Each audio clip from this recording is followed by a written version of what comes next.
Welcome back once again to Legion Reason Diversion for February 6th, 2020. And we're going to get to the topics we didn't get to last time. People were under time constraints. Shane's with me. Say hello, Shane. Hello. And Christine, who knows where she is tonight? She forgot, I think. Even though she's the one who's rescheduled it, but give her. She had her time later. Line passed out. Yeah. Yeah. All right.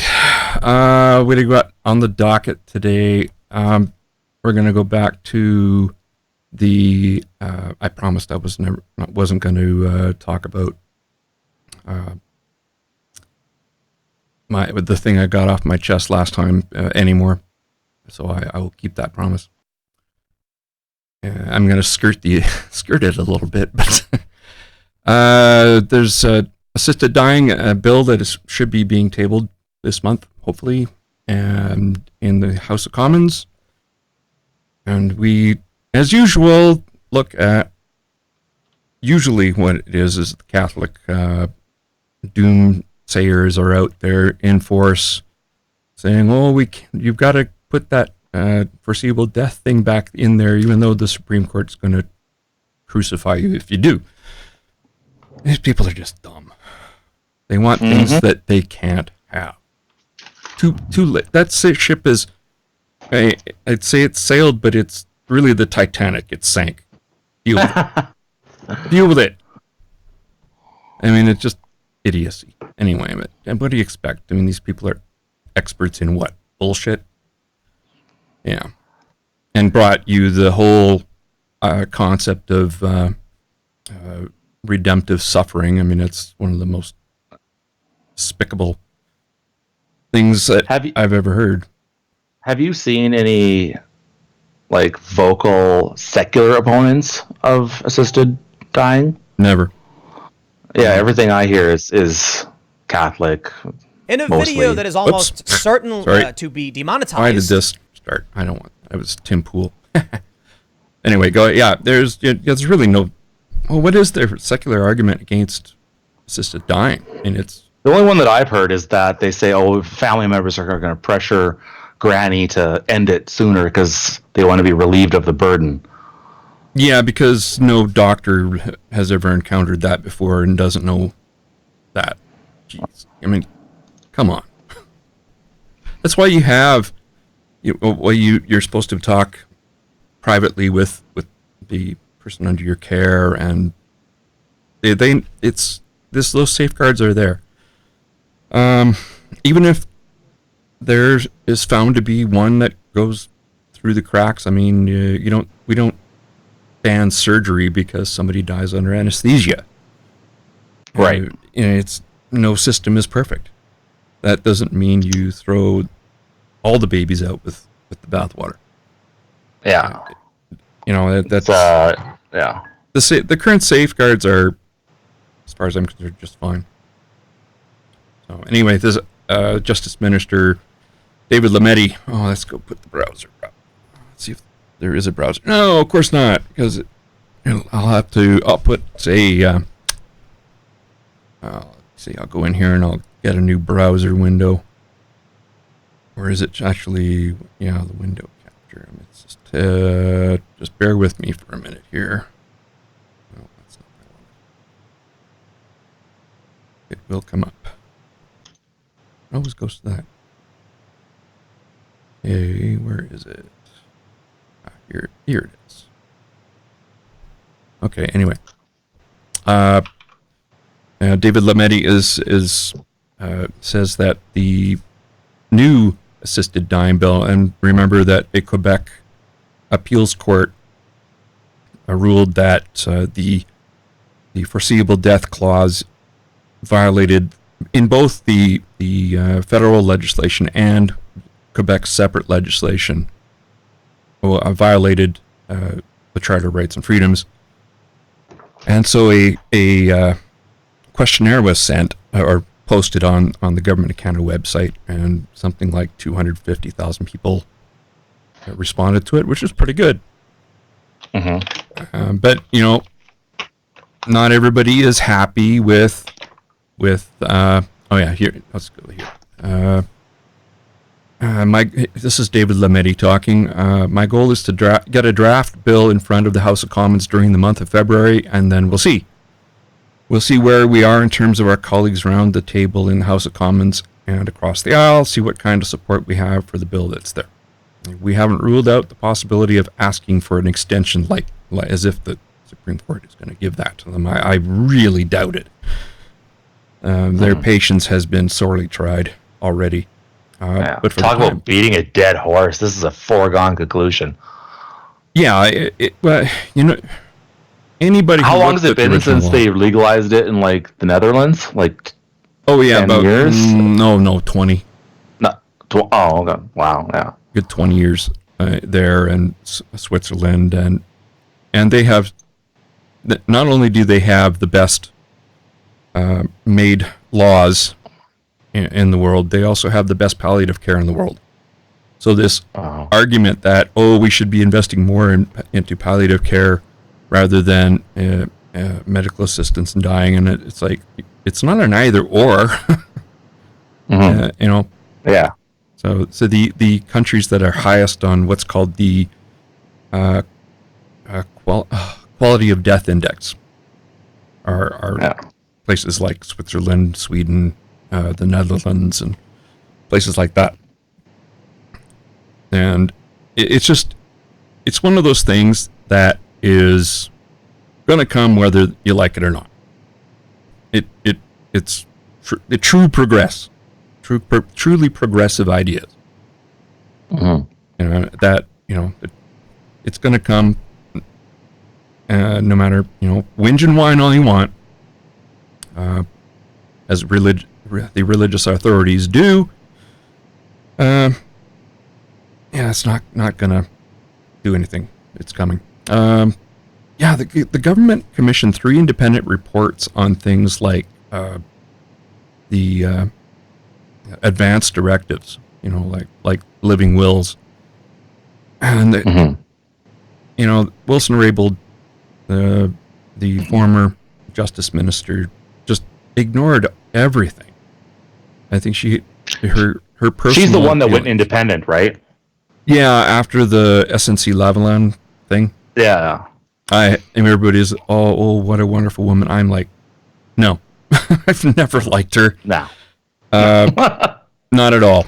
I think she just, on this file, she screwed the pooch. It's just horrible. It just single reading, and it was so obvious that the legislation just would not stand up in a court.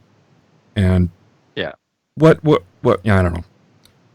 And she's a lawyer. She should know better. No, this is all about her personal feelings on the matter, and that, the heck with that. You can't set your personal feelings aside when you're trying to do your job. Resign. It is possible to set your personal beliefs aside when it comes to legislation that concerns us all, not just the justice minister. So that's been kind of a bit of a something that I'm looking forward to. Not looking forward to. Nobody wants to die. Death is always a tragedy, but why make it a worse tragedy? Yeah. By not people not getting the option. Why do we have to look at this issue like it's happening in a bubble? Like, why can't we learn from the, like you said, 20-some years experience? Well, that was why the Supreme Court ruled in favor of Carter.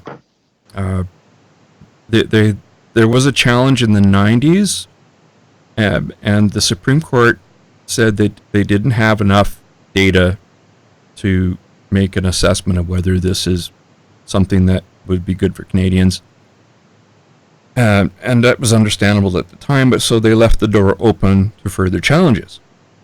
Mm. And there were other challenges, but originally Carter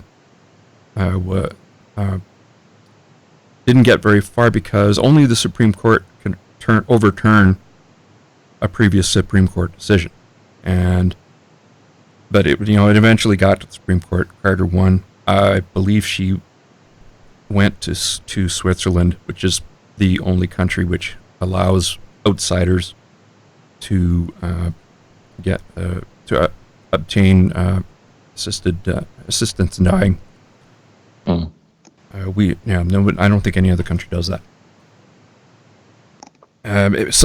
So she was not here when the decision came, but the decision came down, struck down the whole law prohibiting it, and then for a while we had no law, which turned out to be better than the law that we got, and now hopefully maybe I think there's actual reason to believe from a lot of things that David Lametti has said, who is now the Justice Minister. He has always he actually voted against the law that was brought in 4 years ago. He voted against it because he thought it was too restrictive, and he was right. I mean, I've been saying it for 4 years that this law will never stand up to a challenge. It's just such a bad law. I thought the conservatives had drafted it. That's how bad it was. But we still have problems. Here we go. In BC, there's a standoff between the BC government and a hospice that refuses to offer assisted dying on its premises, despite they're receiving public funds. Now, I don't think that actually matters. Is it a Catholic hospice? I don't think so. No. It's Irene Thomas Hospice. It's a 10-bed facility located in Ladner, BC, which is a suburb of Vancouver. And it's operated by a nonprofit called the Delta Hospice Society, which claims medical assistance in dying goes against its principles. Well, so what? You're violating somebody's rights. I mean, it doesn't matter whether you get public money or not. I don't see a difference here. Just because you don't get public money doesn't mean you can violate somebody's rights. Yeah. But in this case, they are getting public money. They get something like, the Delta Hospice Society receives $1.4 million in funding from the province, but has a total budget of $3 million. And so they're claiming victimhood, of course. This is what they said in a letter that was shown to CTV News. A positive, stable working environment is integral to high-quality patient care, and we have concerns about the resulting impact of the hospice's current MAID position on patients and their families at a vulnerable time in their lives. That's total non sequitur. Mm-hmm. What does this working environment have to do with saying to the people in their care that no, sorry, you can't leave on your own terms? I have no idea. I don't get it. Yeah, I don't either. Somebody else, it's from Delta Hospice Society, said, it came as quite a shock to us when we received this directive telling us that we must implement this procedure in our facility or they would take our funding away.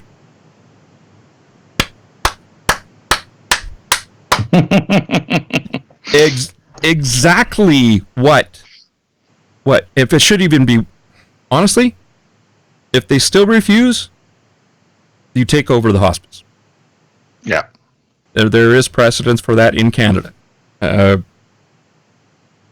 keep bringing this up, the situation in Humboldt, Saskatchewan, where the this is just awful. The public hospital was in that health region was also the public hospital, or the Catholic hospital, and they refused to do a tubal ligation that a woman requested, and she had to go to another health region. Went to the Human Rights Commission. She won, obviously, and so but the hospital would not change their ways and said, "You're no longer a Catholic hospital. Done. Yeah, That's it." And that's yeah. You don't get to violate any somebody who is unable to. It's difficult for. You're blocking access to something that is considered by the Supreme Court of Canada a right. Yeah. And was it Edmonton where they had to have the consultations out on a sidewalk? Yeah, and a bus stop. Yeah. And that was a Catholic hospital, was it not? Yes. Did they have any? Was there like any lawsuits or resolution to that situation? As far as I know, no. But No. Yeah, the PR was really bad. Obviously, because it greatly increased someone's suffering, and it was just crazy. It was, that's beyond the pale. I mean, it's not just unacceptable. I mean, they should have been shut down. I mean, like get out. You're done. You are. Yeah. You are actually measurably harming people, and why should we put up with this? We shouldn't. But no, they're still operating, but they do allow now. That was Covenant. Yeah, Covenant. Yeah,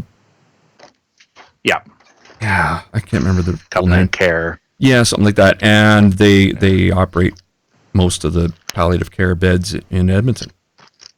Yeah. It's not like you have a choice of what hospital you go to, if a bed opens up, it's more likely than not that it will be in a Catholic care facility. So that, there's this power dynamic which is heavily skewed away from the patient. And that's not right. And I've been watching this, and it's starting to come to a head. I mean, it's this clash is predictable. So they've even threatened the BC Health Authority for that region. Said they've even threatened their lease, and I'm like, good. You're not the victim. You are not the victim. It is what they are doing is wrong. Even if you believe that medical assistance and dying itself is wrong, that's you. You don't get to impose that on anyone else. And that's what they're doing. So Fraser Health is playing hardball. Not hard enough in my estimation. Yeah, they actually say this. I got to do it this way. We're just a small hospice with 10 beds that the government is trying to play hardball with. Ireland said. Is it coming over as chipmunk? Yep. Oh, good. I can't hear it myself, so. We want to continue to do the kind of work that we've always done and done very successfully, and we don't want to fight with anybody. Okay, well, then don't.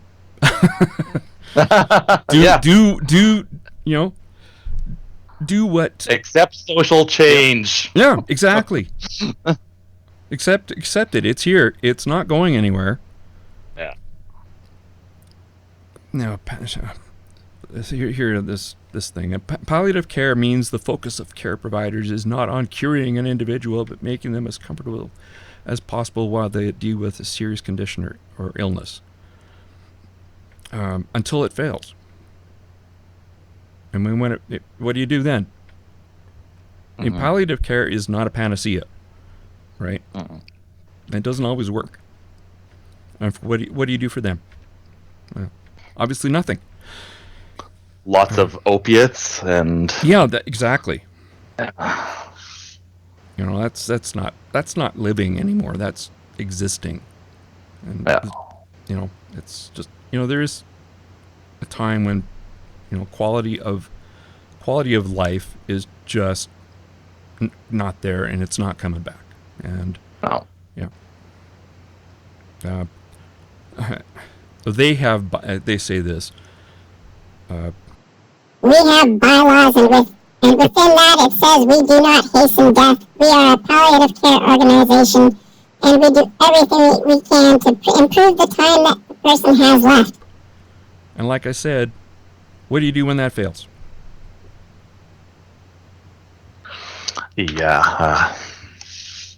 More drugs. Pisses me off. These people are not. It's all about themselves. It's not about the people they're supposed to be caring for. That's what pisses me off the most. No respect for the people under their care. None. No. No, it's not about you and your ideology. It's about the patient. And they seem to be under the delusion that they say here. Here we go. We would have to look for private partners, but the thing is, it's Fraser Health that gives us the patients. So if they refuse to send us people that need our services, then we wouldn't have a business either. I thought you were a business. Oh, another business. It's not a business. It's first of all, they're nonprofit, and second of all, what are you calling your patients? Customers? Yeah. And even if they are, you can't. He said you can't discriminate people. Yeah, you can't violate somebody's reasonable access to medical assistance in dying. You cannot do that. I don't see how that could possibly hold up in court. Yeah. Whether or not it'd be like a private store. It'd be like a private store denying access to gay people. Same thing. Yep. It's law. Yeah. So it wouldn't just be cutting funding. They would be, they're looking at getting taken over. And good. I'm fine with that. Yeah, I'm perfectly fine with that. Zero tolerance for this crap. But that's not the. Is this the same one? I'm just wondering here. Okay, come on. It's patients at New Hospice in North Bay cannot have a medically assisted death. God damn it! Could you please hyphenate Never mind. Medically assisted. Yeah. North Bay doctors. I take it. This is in Ontario. I thought so. North Bay doctors want Hospice Board to change its philosophy. It's not a philosophy on medical assistance in dying. It's their position. But anyway, it's a group of doctors in North Bay wants to be able to offer medical assistance in dying at a new hospice in North Bay, and they've sent a letter to the hospice urging them to reconsider. But Nipissing Serenity Hospice. Serenity. Oh, doesn't that just sound lovely? Nipissing Serenity Hospice. Ironic name of the year. Here we go. Yeah. Serenity. but the Nipissing I don't know how to pronounce that. Nipissing, or is it Nipissing? Nipissing, probably. Serenity Hospice doesn't believe in hastening the end of life. Oh, isn't that wonderful? Except it isn't.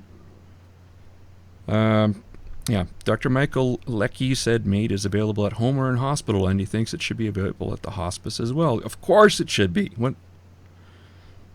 There are 4 doctors who provide medically assisted death in North Bay. This has got to end. I mean, this is just going to keep happening and happening. Quit giving these exemptions that are nothing more than allowing healthcare providers to violate the rights of individuals. I don't care if they're publicly funded or privately funded. Can't do that. I don't care if they're in a church. You know, doesn't matter to me. Nope. Change the philosophy. I don't call it a philosophy. I call it a position, and it's a bad position. It's unethical, in my view. I mean, I understand that they may think differently, but they don't get to force it on the people in their care. No. And that's the thing that really bugs me, because it's de facto what they're doing. I don't see how any court could possibly not see that. Here we can. Yes, geez. Here we go. Try it again. We believe we can do pain and symptom management and care for people by giving them excellent quality palliative care. We don't believe that MAID is a tool in the tool basket of giving someone relief in pain and symptom management. Well, I'm willing to bet the Supreme Court thinks differently. A little bit. It's just going to be chipping away. Well, somebody's got to, from one of these care facilities, take them to court. There's nothing. The governments are not going to do that, either at the federal level or at the provincial level. I just don't see it happening, because they don't want to piss off religious people for some reason. They think, it's kind of like Disney trying to make movies for China, thinking that they can have access to the Chinese market, and even though they get clobbered every time they put a movie up in there. And of course, it wouldn't be complete without the bishops. The bishops. Oh, look at that face. Oh, such a smiley Fred fucking face. Henry. No, that's not Henry. It does look kind of like Henry, though.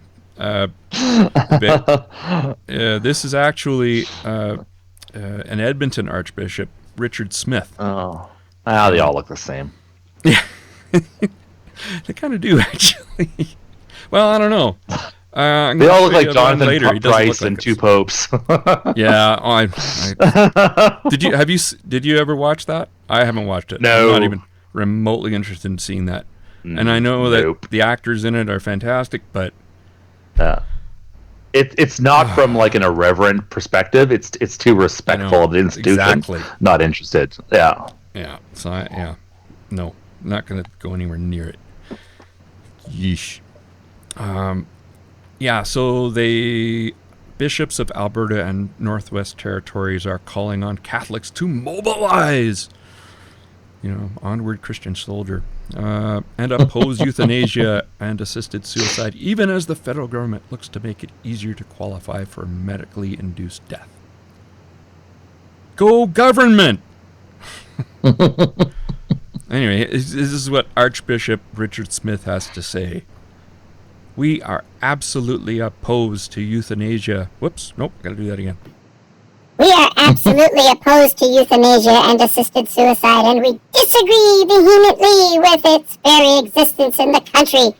Naturally, we would be opposed to its expansion. The longer that something is in law, the longer people can think that because it's legal, it's also morally permissible. Hey, dude. It is. Yeah. Fuck you. How dare this representative of an organization which was complicit in literally a worldwide conspiracy to hide crimes against children. I mean, sexual molestation. It just, yeah. Fuck you. These people talk about things that are morally permitted, and they don't have the the moral standing to do that. Slight Catholics, stop sidebar. Have you ever listening listened to Kathy Griffin's stand-up comedy? No. No, she's pretty good. She's a bit of a militant atheist as well, and she talks about how her mother is kind of a, fair weather Catholic. Oh. And when she wants to bug her mother, she'll ask, "Why are you still following those kid fuckers?" Yeah. Yep. I think that's a And fair her mother's question. response is, "Not all of them." Not all of them. Yeah, only 6% of them. We don't know what it is, the prevalence is in general society, but One's too much. yeah, well, one's too much, but 6% is, that means anybody that goes to mass has met Yeah. a pedophile priest. Right? Yep. That every single person who's gone to mass. Yeah, I'm gonna have to break out Spotlight again and watch that. Oh, that was such a good movie. Yeah, I really enjoyed that. So, yeah. There's a Catholic physician in Calgary here in Calgary said that the survey itself is disingenuous. He noted the survey is steered towards removing the reasonably foreseeable death criteria from the law. Dude, did you not hear about the decision in Quebec, which removed the reasonably foreseeable death criterion from the law? and you can't put it back in there because it will just get struck down again, dipshit. I got no respect for people that are so stupid. They're so blinded by their religious position that they can't see fuck all in front of them. While not explicitly asking whether Canadians favor removal at all. And you know what? I'm willing to bet they would. I think it would be an overwhelming majority. But, yeah. I love this. He says this is just really, really stupid. It really opens the doorway. It really opens the doorway for suicide on demand, essentially. At some point, human suffering is a subjective experience, so it's really hard to objectify who should qualify for MAID when the near-death criteria is removed. Really? First of all, it's not suicide on demand. But this is why we go through a process. And these people just are just making up shit. And if you can't tell that someone is in intolerable suffering, why did you become a doctor?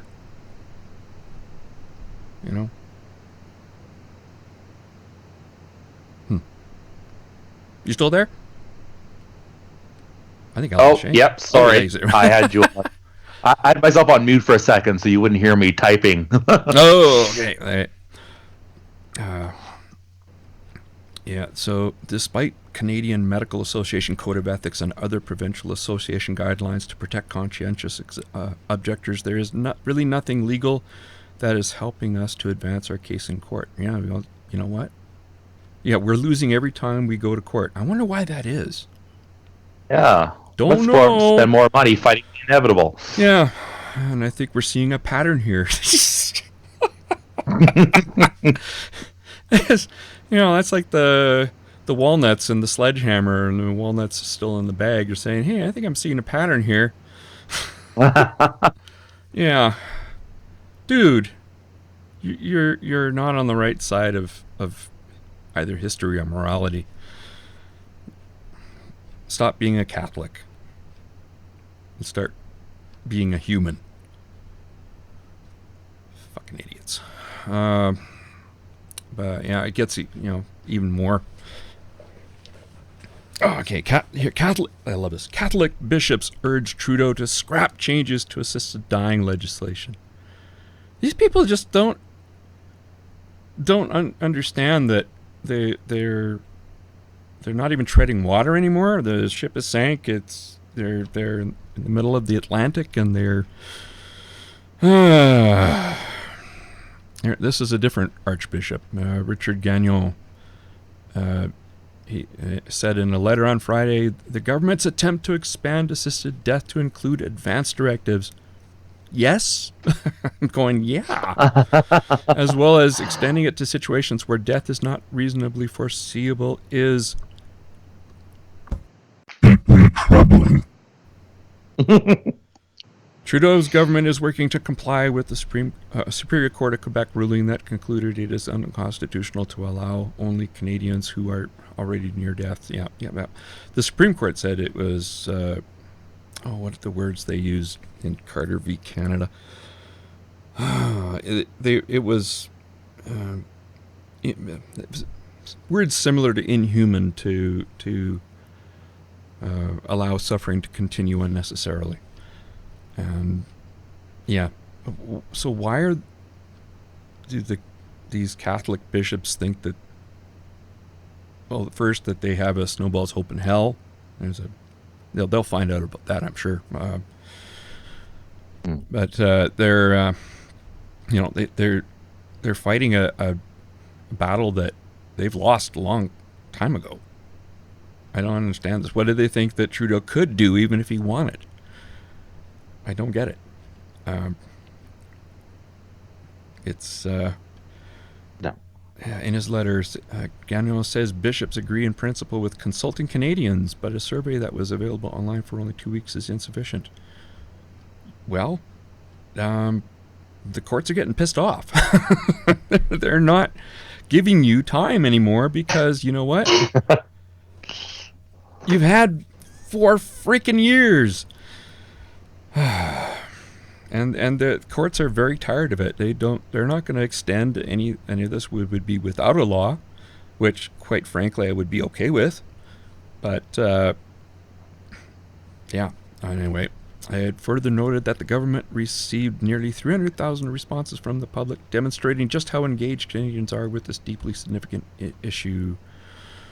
Our government recognizes that medical assistance in dying is a complex and deeply personal issue, the statement said. We remain committed to protecting vulnerable individuals while protecting the charter rights of all Canadians. I think the protections that are built in are already good enough. They're pretty much the same as they are in European countries that have such legislation. They're on par. Here we go. Okay. Which voice should I go with here? Here we go. Let's try this one.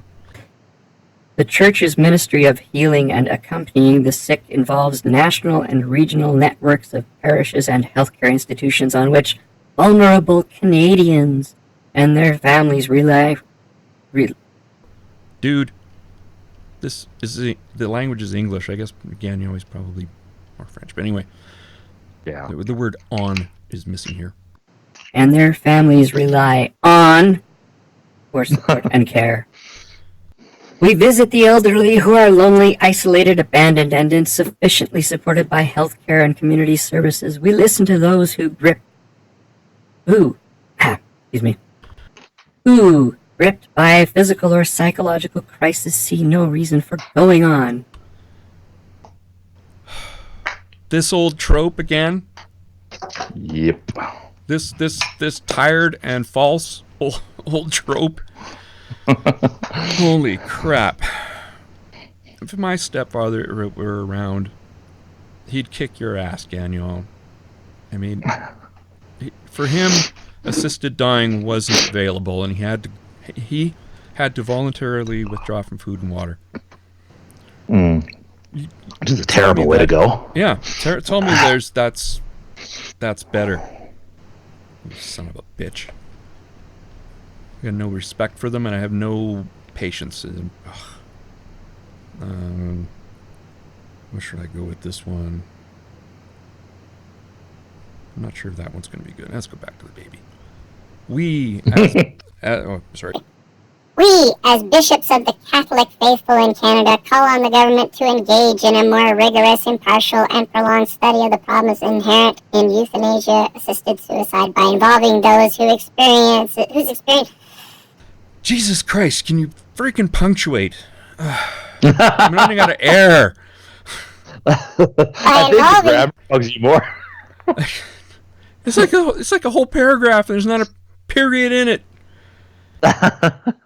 By involving those whose experiences offer a different perspective and even present inconvenient truths.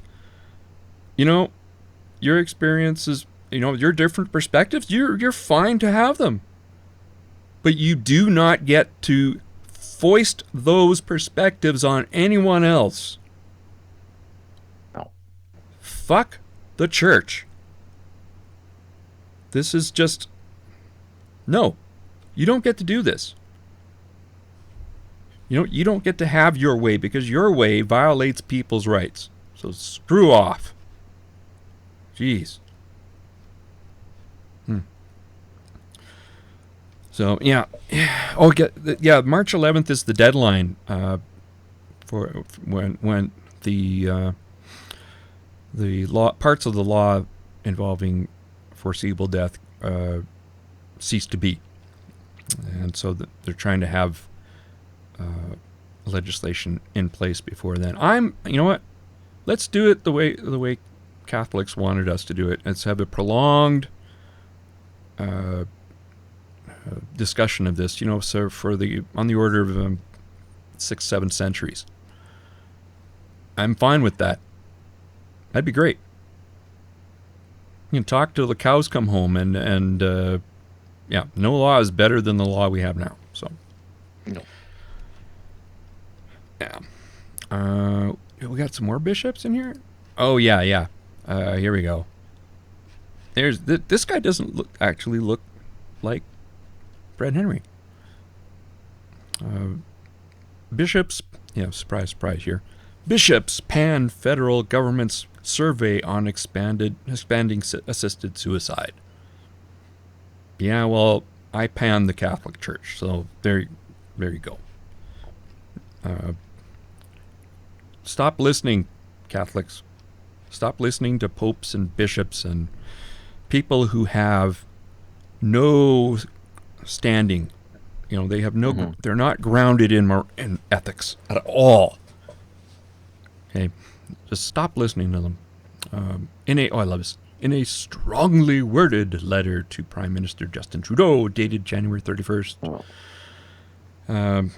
Canadian Conference of Catholic Bishops, President Richard Gagnon reiterated the Catholic Church's opposition to government-sanctioned suicide while slamming the idea that a survey is the way to address grave moral questions. Yeah, because the Catholic Church has been so good at that. Yeah. I think they're more pawns than bishops. Nah. Or, I don't know. Some of them might be queens. I don't know. Yes. But okay. That being said, now that I've offended,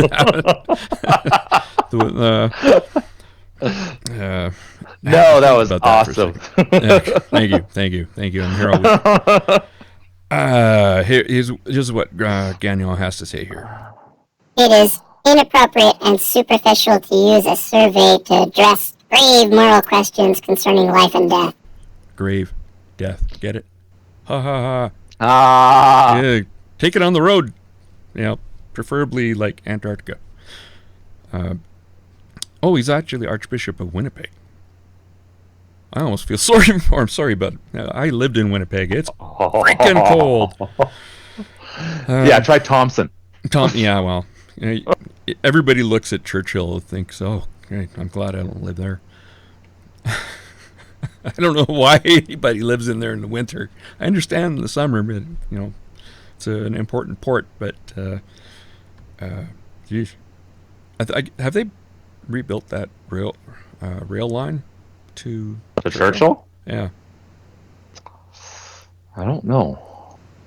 that's a an iffy rail line because I mean it's going over muskeg and permafrost and yeah, and the train bends and or track sure bends and have to be repaired and I believe you can still take the well it was Via sells destroyed tickets so yeah for a while and the operating the company that operated the line they weren't going to rebuild it, but I think the government because it's essential to have that rail line just for food to subsist.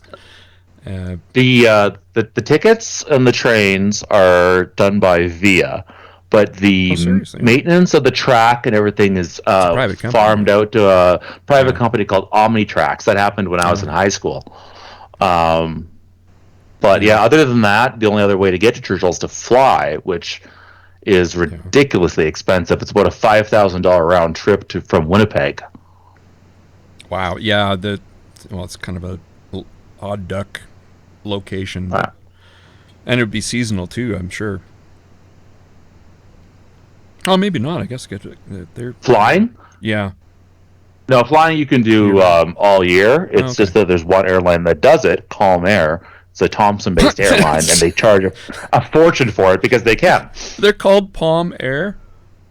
Calm Air. Oh, Calm Air. I thought you said Palm Air, and I thought, wow, that's ironic. No. A little bit, yeah. But, well, even Calm is ironic because they're all propeller planes that don't climb over turbulence. But, Oh, so basically they're bush pilots. Glorified bush pilots. No. Because of the permafrost, they can't have sewage below ground, so the pipes run above ground. Flin Flon has the same thing because it was built on a rock. Yeah. Yeah, it's shielded. Flin Flon was built on it was the whole town is built on rock, so all of their sewers and pipes go on these above the ground, and they're covered by these wooden frames. It's really weird to look at. Yeah, and in the winter, the steaming piles are really. I'm sure they break often. And then in Thompson, the runway was built over. There's some issue with permafrost or something, so there's a dip in the middle. So everybody's stomach. This fond memory of flying home is landing on that thing, and if the pilot couldn't stop the plane for the dip in the runway, there was a little whoop right I was in the middle. I was watching some video of this airstrip in Nepal that jets land on. It's just crazy. Like you go off the end of the runway, you go off the end of the earth. Basically, it's just nuts. It's maybe even worse than Kai Tak, the old Hong Kong airport. But that was just where the plane had to turn at the last second to avoid hitting a condo. Yeah, exactly. They're actually they're banking right in front of high-rise buildings. It was insane, and they had so many engine strikes all the time because only captains could land there. And then I'd hate to be my first time. If I was, I'd be like, I am not getting promoted to captain. No. I am not going to land that plane at Kai Tak. It's Well, that go to airport in Nepal has been on MAID episodes. Oh yeah, has it? Because pilots were crashing into the mountains. Oh yeah. Maybe I did see one where they did that. Yeah, I take it you guys don't show Mayday episodes of Mayday on. Actually, funny that you mentioned that. We used to have satellite TV on the plane, right? And they would have had them. Yeah, that's been removed in favor of the wireless streaming thing. Okay. But when we had the satellite TV, one of the channels was Discovery, and if Mayday was on, more than half the plane to be watching Mayday. It was the weirdest thing to experience on a plane. Well, I can't believe they've gone back to nose wheel cameras. I'm like, are you freaking nuts? Like, this is what the I remember what it was an episode of Mayday. They would have been watching the nose cam and watching the imminent. It was a flight deck. It was a flight deck cam. It was an American Airlines DC-10. They had a camera that was pointing out the flight deck windows, and they, due to bad maintenance procedures, an engine fell off during takeoff. And the plane almost inverted and crashed into a hangar. And American didn't like the idea of knowing that their customers were watching their impending death. Yeah. And Americans said that no more cameras. So Americans never doing that again. To it. Yeah. I mean, some airlines. I think it's KLM. Some airlines.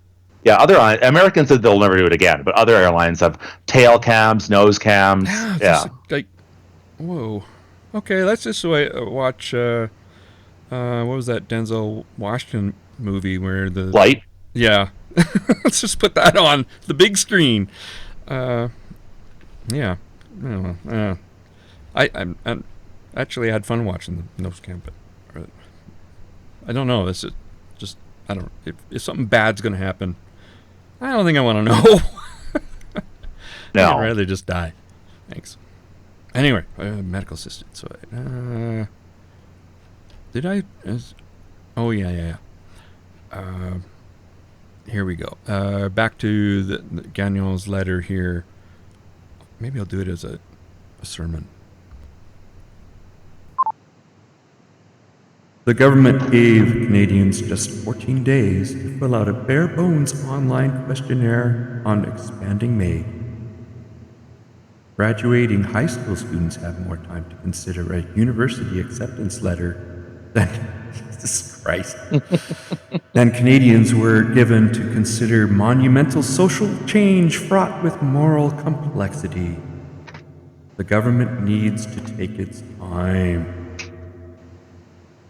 Yeah, I don't think the courts think that. I really don't. No.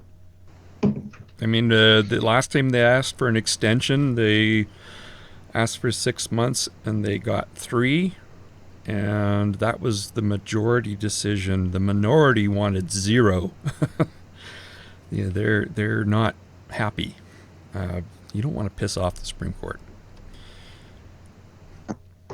Yeah, no. This is just pissing into the wind. You know, it's just dumb. I mean, it's what do they expect that can be done? This is a fait accompli. You can't put the genie back in the bottle.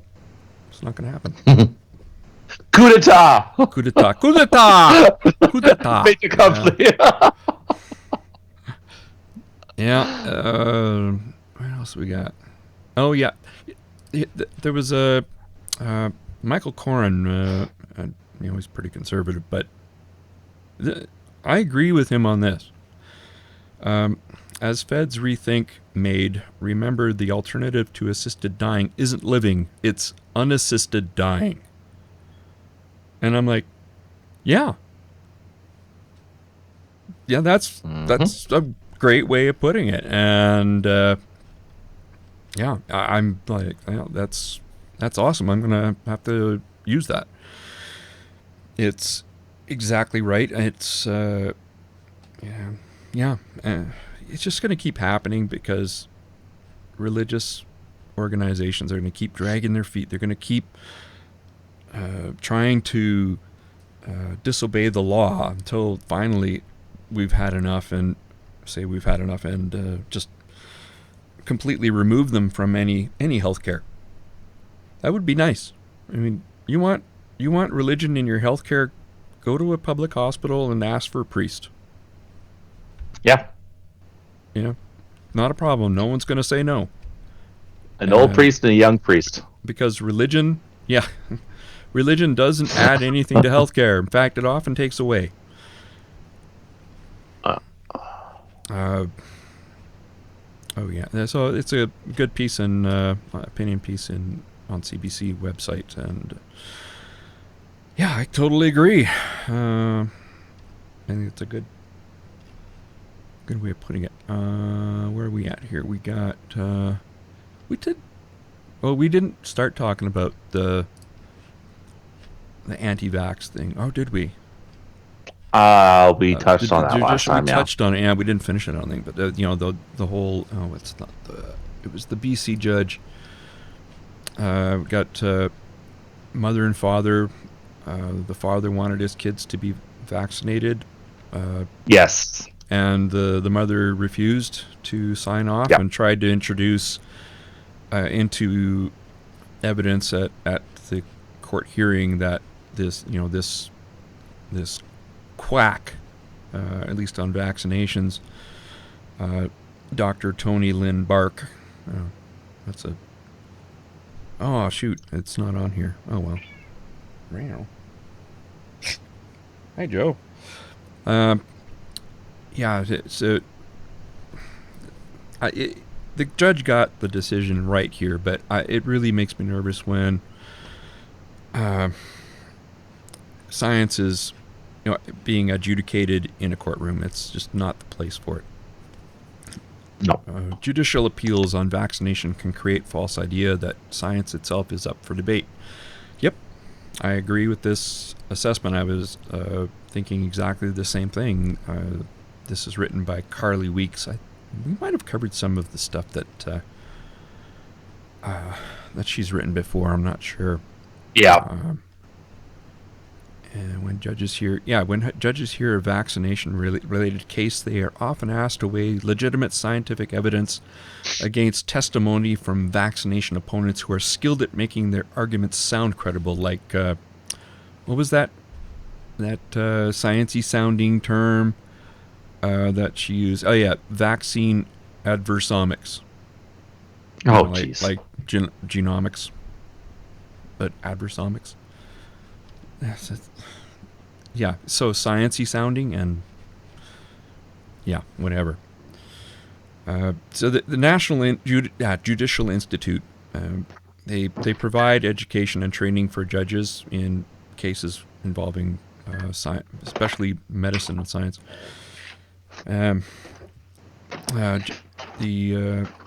Justice Adele Kent, we mentioned her last time. She says judges play a gatekeeper role, meaning they must decide when scientific evidence is valid and when it is not. That's difficult if you don't have a handle on the peer-reviewed literature. Science is complex, and some witnesses who oppose vaccines can be very persuasive about their medical credibility. Yeah, they can be. And it gets us this. You get a false sense of the real balance. Like if you've got one expert for the prosecution and one for the defense. In the case of vaccine safety and efficacy, if there was real balance, there'd be 1,000 scientists and physicians that have done research into the safety and efficacy of vaccines, and one total wackaloon. Because even in medicine, there's wackaloons, right? Mm-hmm.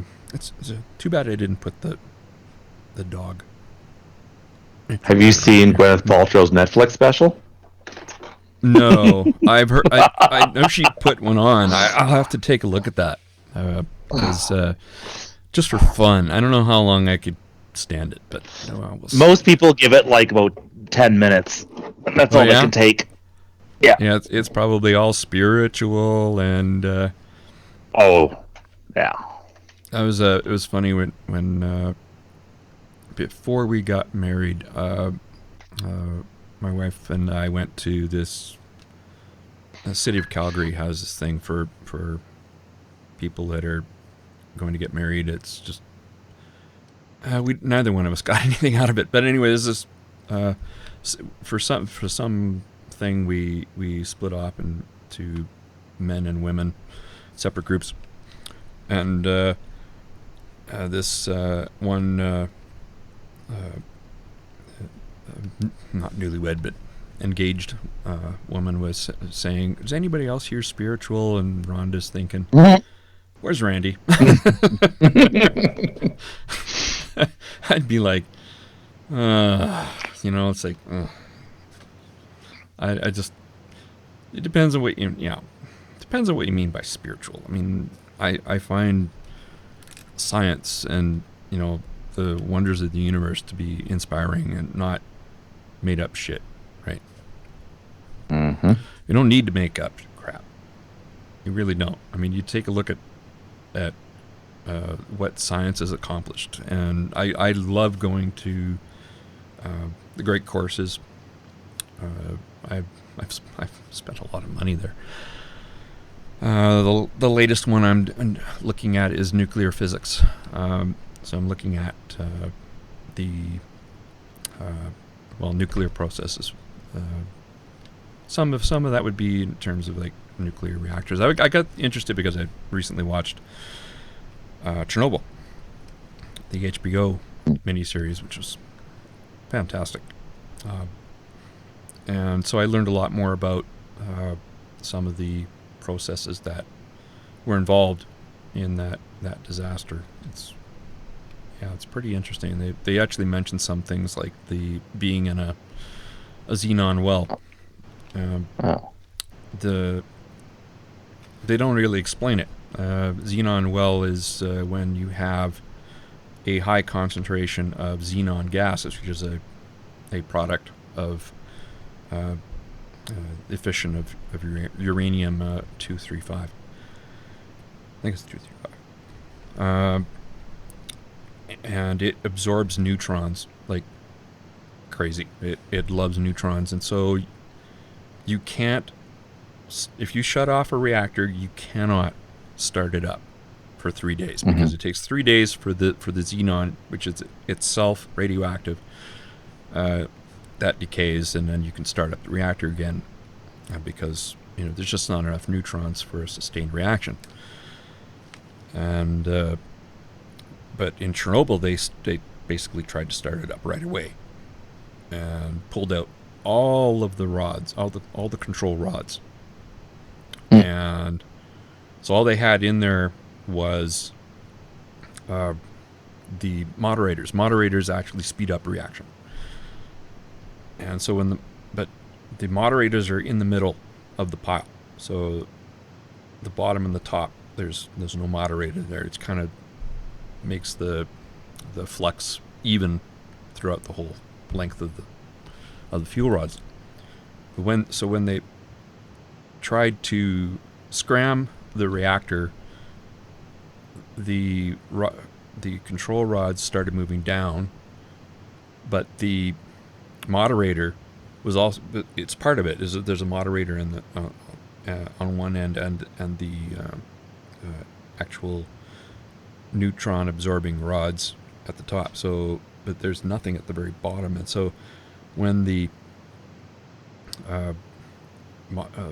tried to scram the reactor, push the rods back in, the bottom of the pile all of a sudden spiked because it pushed the xenon out of there, and it went runaway to the point of at least 100 times the heat output that the reactor was designed to operate at, and that's what triggered all the rest of it. So you had a flash boil of water, and which further exacerbated things because of the design of the reactor. It has what's called a positive cavity coefficient, which means that the Western reactors do not work this way. Thankfully, they're all water is the moderator. So it's so there's no. So the control rods are just control rods. You just pull them in and out, and that's how you control the reaction and keep it even. But so it's a negative. There's a negative cavity coefficient, which means that if something bad happens, the reactor just turns off. That's it. You're done for 3 days until the xenon goes away. But in the RBMK design, it actually speeds up the reaction. So the water full ash boiled, creating cavities. It's what steam is. It's essentially, compared to water, it's vacuum. And so that just allowed a runaway reaction to happen. All of it boiled off, superheated the steam, so it decomposed it to hydrogen and oxygen. And when that cooled enough to form water again, well, guess what happens? It ignites, and it's just, the whole reactor blew up.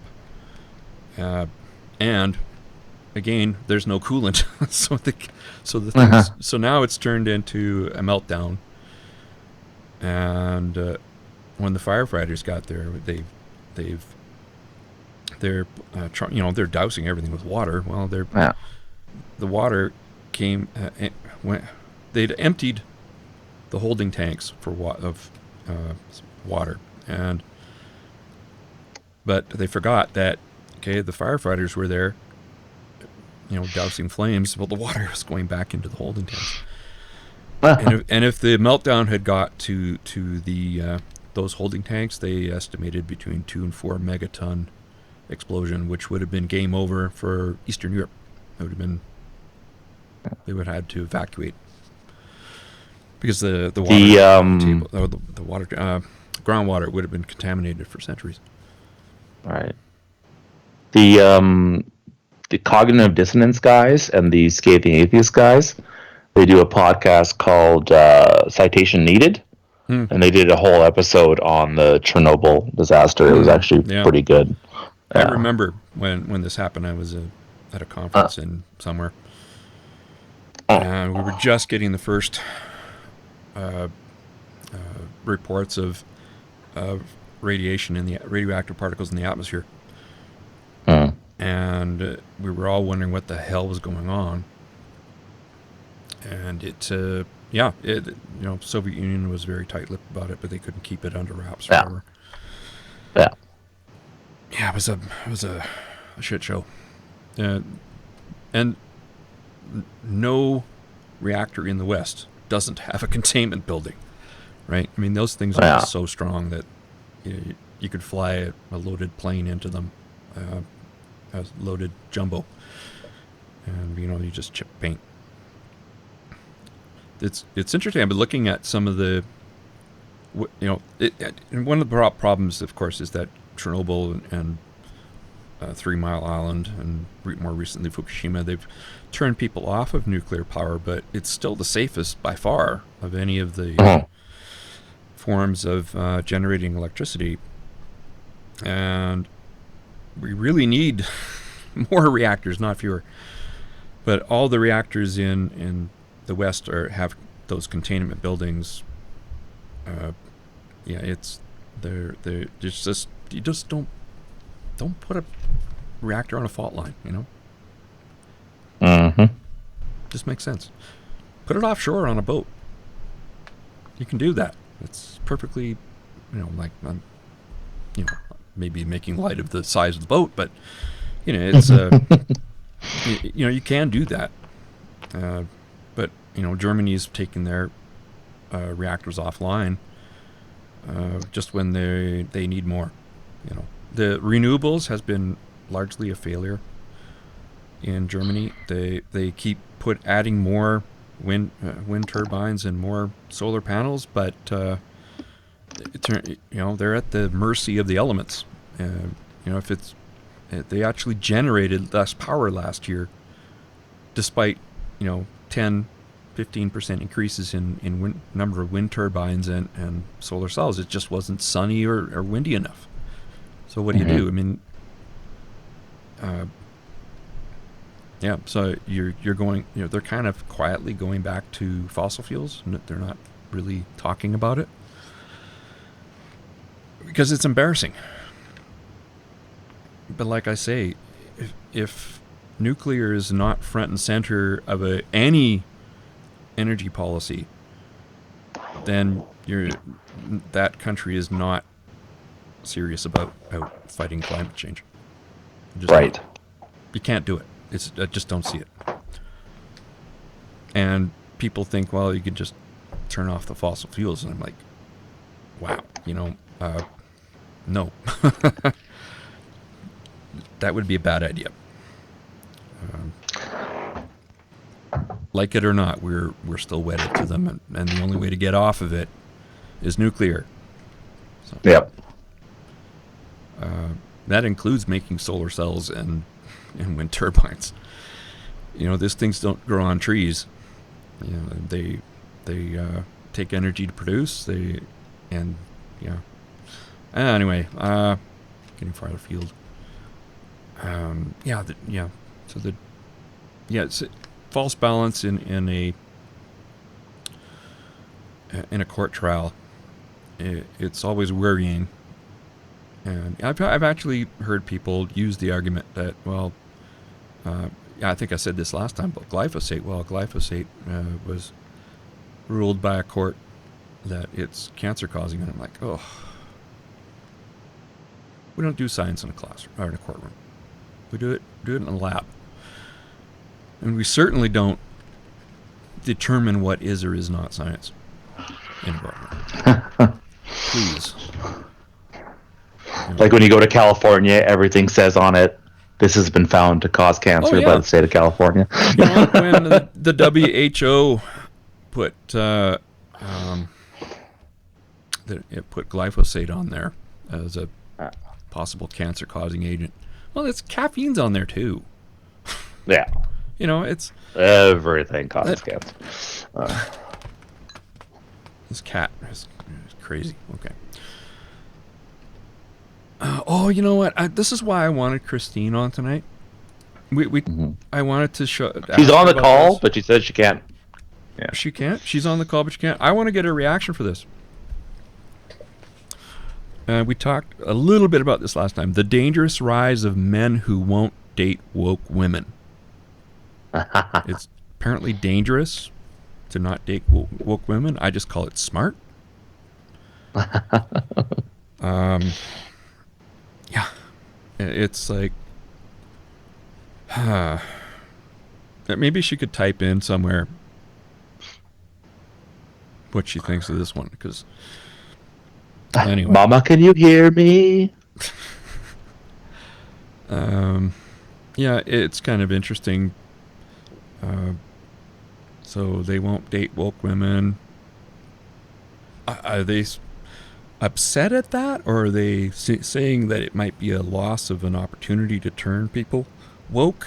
I don't know, but I can tell you why. Because woke people are nuts.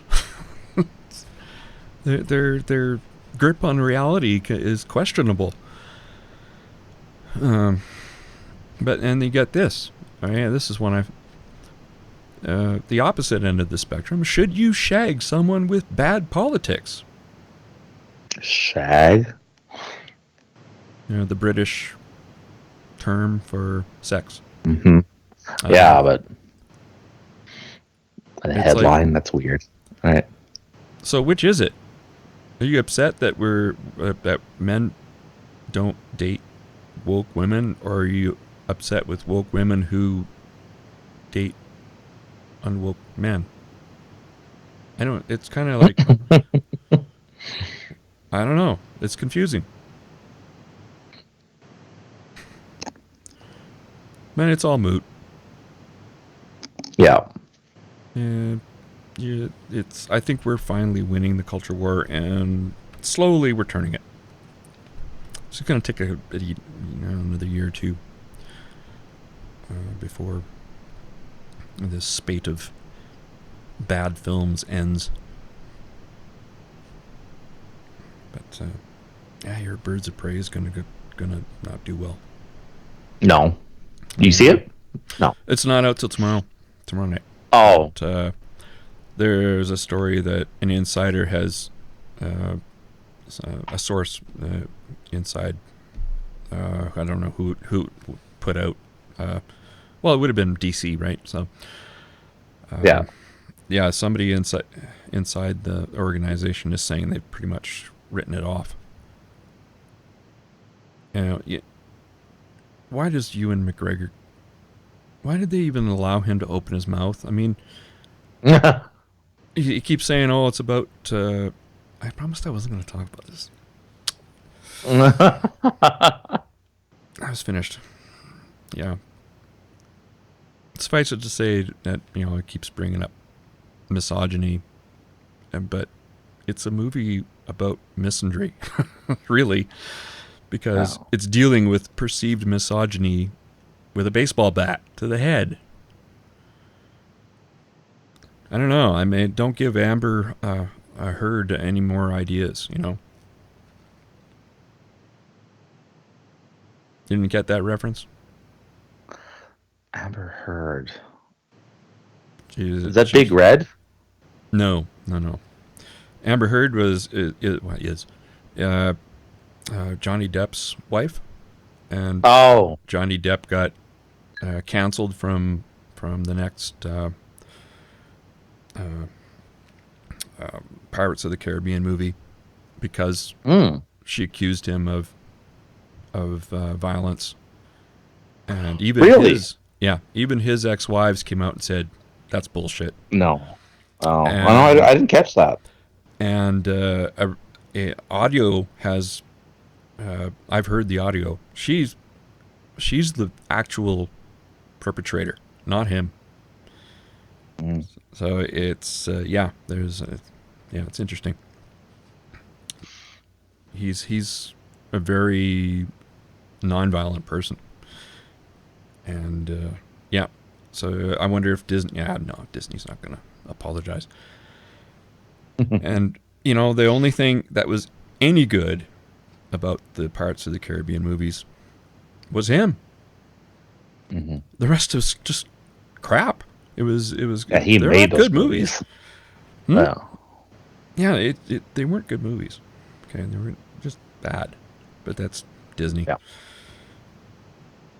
Oh, Disney. Yeah. Yeah. Between that and Star Trek, yeah. Oh well. But I've digressed enough. I'm done. I think that's it. That's all I got. About it? Yeah. That's all I got. Unless Christine said anything. I don't think she had.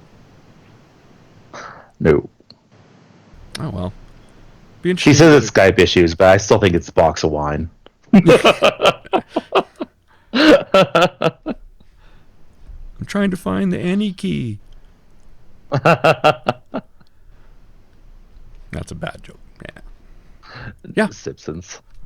So I guess we'll close out. All right. Yeah. Oh well, we'll have more next time. Try and